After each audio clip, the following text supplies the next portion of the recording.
Welcome to Go Fact Yourself, a weekly top 10 show where bizarre truths and savage trivia will get you saying WTF. No way that's real. Amazing lists told in a fun and fascinating way. Share, rate, follow, and go fact yourself.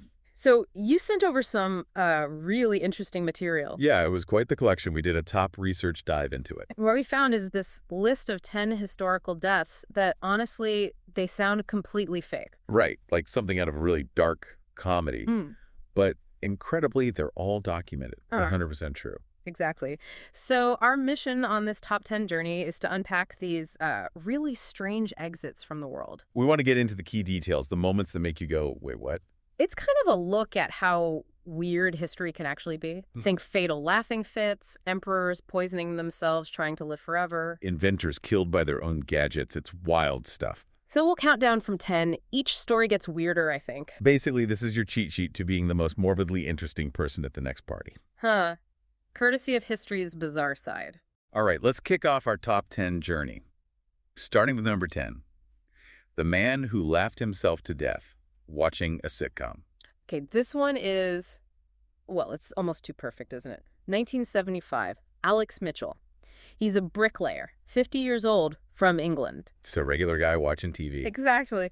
Watching a BBC comedy show called The Goodies, and he just starts laughing. What was so funny? I mean, that funny. Apparently, the episode Kung Fu Capers had this sketch with a Scotsman, bagpipes, fighting someone doing Lancashire martial arts. Lancashire martial arts? What does that even involve? This sausage nunchucks. Sausage nunchucks, okay.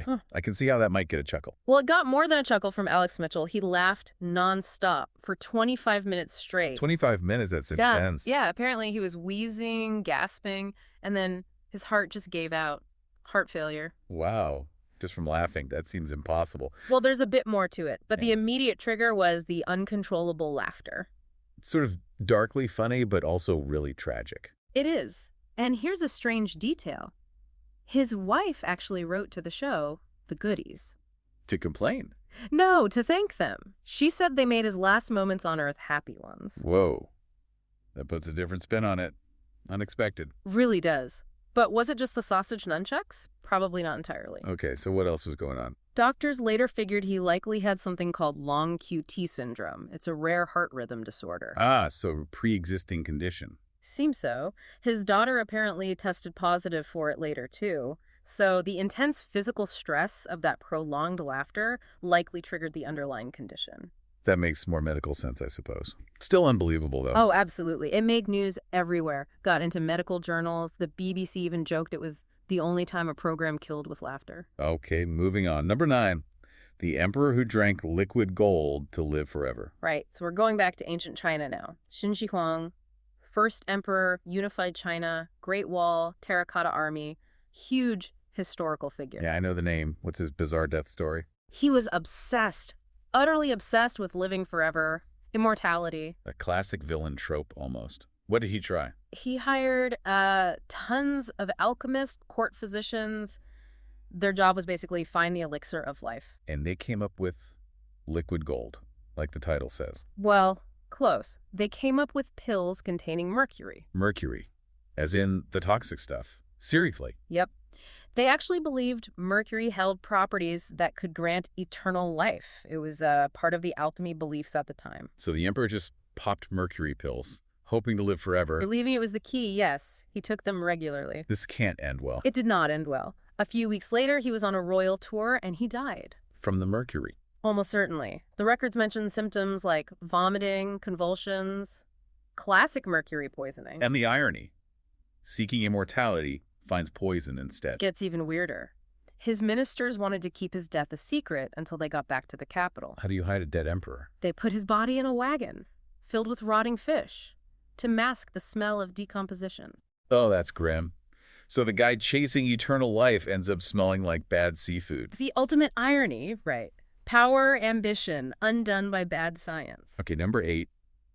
This sounds like a classic. The inventor who was killed by his own invention. Franz Reichel, 1912, Paris. He was originally a tailor, actually. A tailor inventing.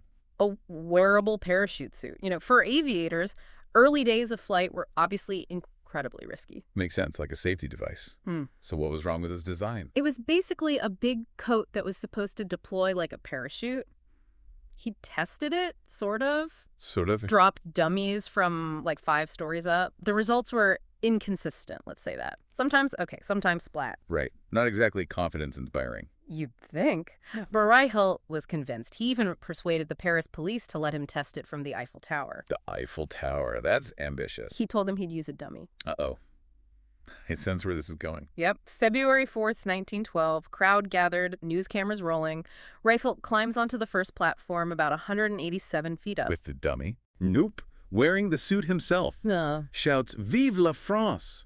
and jumps. And the suit? Didn't deploy at all. He just flummeted. Oh, God. In front of everyone. And cameras. Yes. And the footage still exists. It's incredibly grim. A really stark reminder about, testing your inventions properly. And maybe listening when the dummies don't land well. Jeez. Okay. Let's shift gears. Number 7. The king who died from standing up too fast. This sounds almost mundane after that. Mundane, maybe, but still pretty weird for a king. We're talking about King George II of Great Britain. Died October 25th, 1760. Okay, George II. How did standing up kill him? Well, according to his own physician's notes, the king rose from his close stool. His close, so you mean the toilet? Essentially, yes, the royal commode. Yeah. So he stands up, staggers a bit, and just drops dead on the floor. Just like that. What was the cause? They did a post-mortem. Turns out he had an aortic aneurysm that burst. So standing up triggered it. Most likely. The physical strain involved in, using the closed stool can raise blood pressure. Then the sudden change in posture from sitting to standing. Pop. So the royal flush was his last act. Rather undignified end for a monarch, maybe. Shows that biology doesn't really care about your title. True. Okay, number 6 is... Wow. The philosopher who died from holding in his pee. Seriously. This is the story of Chrysippus of Samos, a big name in Stoic philosophy back in ancient Greece, around 200 BCE. A Stoic philosopher. Aren't they all about self-control and enduring hardship? Exactly, which makes the alleged cause of death even more bizarre. So what happened? Did he just forget? The story, mainly from Diogenes Laertius, starts with Chrysippus seeing a donkey eating figs. Yeah. And for some reason, he found this absolutely hysterical, cracked a joke, now give the donkey some pure wine to wash down the figs, and started laughing uncontrollably. Another laughter death. Not quite the same. The laughing fit was part 1. Part 2, according to the story, is that during or after this laughing fit, he held his urine for so long that his bladder ruptured. His bladder exploded because he was laughing too hard at a donkey and forgot to pee. This sounds made up. It does sound completely wild. Modern doctors looking back at it suggest maybe he had like a pre-existing bladder infection or prostate problem. Okay. So the stress of the laughter plus the holding it in aggravated something already wrong. That's a slightly more plausible medical theory. Still, dying because you laughed too hard at a donkey and didn't go to the bathroom. It's not very stoic, is it? No comment. Let's move to number 5. The dancer who got strangled by her own scarf. This is a really tragic one. Isadora Duncan, hugely famous, influential modern dancer in the early 20th century, died in Nice, France, 1927. Isadora Duncan, right? Pioneer of free movement, had a scarf. She was known for her flowing costumes, including long silk scarves. She was riding in an open-top sports car, an amel car. Right. She had on this very long red silk scarf. As the car started moving, the end of the scarf somehow got tangled in the spokes of the rear wheel. Oh, no. I can picture it. Horrible. As the car sped up, the scarf instantly tightened around her neck, yanked her out of the car, and snapped her neck. Instant death. God, that's awful. And so sudden. Apparently, her very last words just before the car pulled away were, "Adieu, mes amis, je vais à la gloire." Goodbye, my friends, I go to glory. Chilling, given what happened seconds later. A symbol of freedom killed by her own accessory. Such a freak accident, truly bizarre and tragic. Okay, we're halfway through. Number 4 takes us back a bit further. The general who got killed by a giant wheel of cheese. You can't make this stuff up. 1410, Bohemia, which is now the Czech Republic. Siegmund of Luxembourg. He was a nobleman, a military general. Killed by cheese. Was it poison cheese? Moldy cheese? Well, it's just cheese. Very large cheese. It happened during his wedding parade. His wedding parade. Yes. Apparently, someone gave them this huge wheel of cheese as a wedding gift. symbolizing fertility, prosperity, that sort of thing. How huge are we talking? Reports say about 6 feet across. 6 feet. That's enormous. Must have weighed a ton. Exactly. And somehow, this massive cheese wheel wasn't secured properly on its cart. It rolled off down a cobblestone street, gained momentum, and slammed right into General Zeigman, hit him in the chest. He got run over by a giant cheese wheel at his own wedding. Witnesses said it threw him backwards. He died later that day from internal injuries. I'm speechless. Death by cheese. That's a new one. History is full of surprises, isn't it? Apparently. Okay, let's try number 3. The man who asked to be executed by catapult. Right. This is Émile Lemoine, France, 1837. He was a poet, apparently convicted of treason. Okay. Treason usually means the guillotine back then, right? That was the standard, yes. But Lemoine had other ideas. He specifically requested to be executed by catapult. He asked to be launched by a catapult. Why? Who knows? Artistic statement. Simple eccentricity. The weirdest part is the local magistrate approved it. Apparently, this magistrate was a former actor. A former actor magistrate grants a poet's wish to be catapulted to death. Okay. And they actually did it. A local theater troupe reportedly built a large trebuchet for the occasion. A theater troupe built the execution device. This gets stranger and stranger. On June 11th, 1837, they put Lemoine in the trebuchet and launched him. Flew about 80 meters, apparently. And the landing. Instant death upon impact with a limestone cliff. Did he say anything before they launched him? His reported last words were, "Let art kill me." Well, I guess he got his wish. In a very, very literal sense. What a way to go. Definitely memorable, if nothing else. Okay, down to the final 2. Number 2.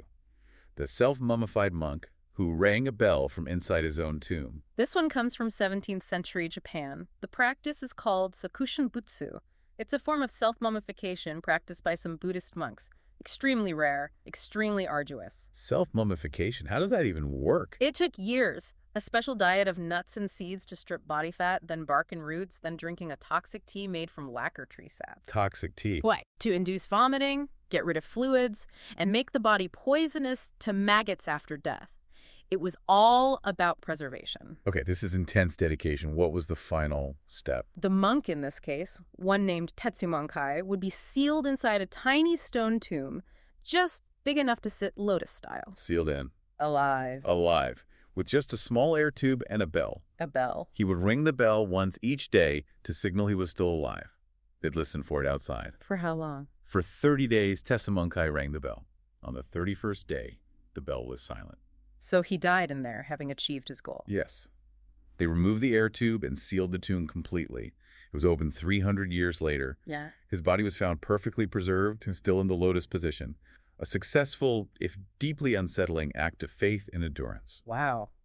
That's profound and disturbing all at once. It really is a testament to a certain kind of spiritual commitment. And that brings us to number 1, the most unbelievable of them all. The nobleman who was killed mid-execution by lightning. This sounds like pure fiction, but the accounts exist. Warsaw, Poland, 1753. A nobleman, Kazimierz Krasiewski, convicted of treason, being led to a public hanging. Okay, standard execution scenario for the time. Except it was during a massive thunderstorm. Picture the scene. Dark skies, rain, thunder. Dramatic setting. Extremely. Yeah. So they get him up on the gallows. The executioner places the noose around his neck. And at that exact moment, bam, a huge bolt of lightning hits the gallows. You were kidding me. It hit the gallows. Struck it directly. The platform shattered. The executioner, 2 guards on the platform with him, all killed instantly. The lightning even vaporized the rope. It vaporized the rope. What happened to Krasiewski, the guy they were hanging? According to witnesses, completely unharmed, untouched by the lightning strike. He survived, while everyone else on the platform died. Exactly. It was seen as, well, pretty significant. I'll bet. What was the official reaction? The Pope himself later posthumously exonerated Krasiewski, calling it God's will. The clergy on site apparently declared it an act of divine intervention. Saved by lightning at the moment of execution. That absolutely tops the list. Unbelievable. Truly sounds like something out of a myth, doesn't it? But it's in the historical record. Wow. What a countdown. Before we wrap up, you mentioned a fact blast zone. Some quick hits? Yeah, just a few more quick, bizarre ones. Ready? It is. Okay, 1993, Toronto lawyer Gary Hoy throws himself against a skyscraper window to prove it's unbreakable. Don't tell me. It broke. He fell 24 stories. Oh, Carrie.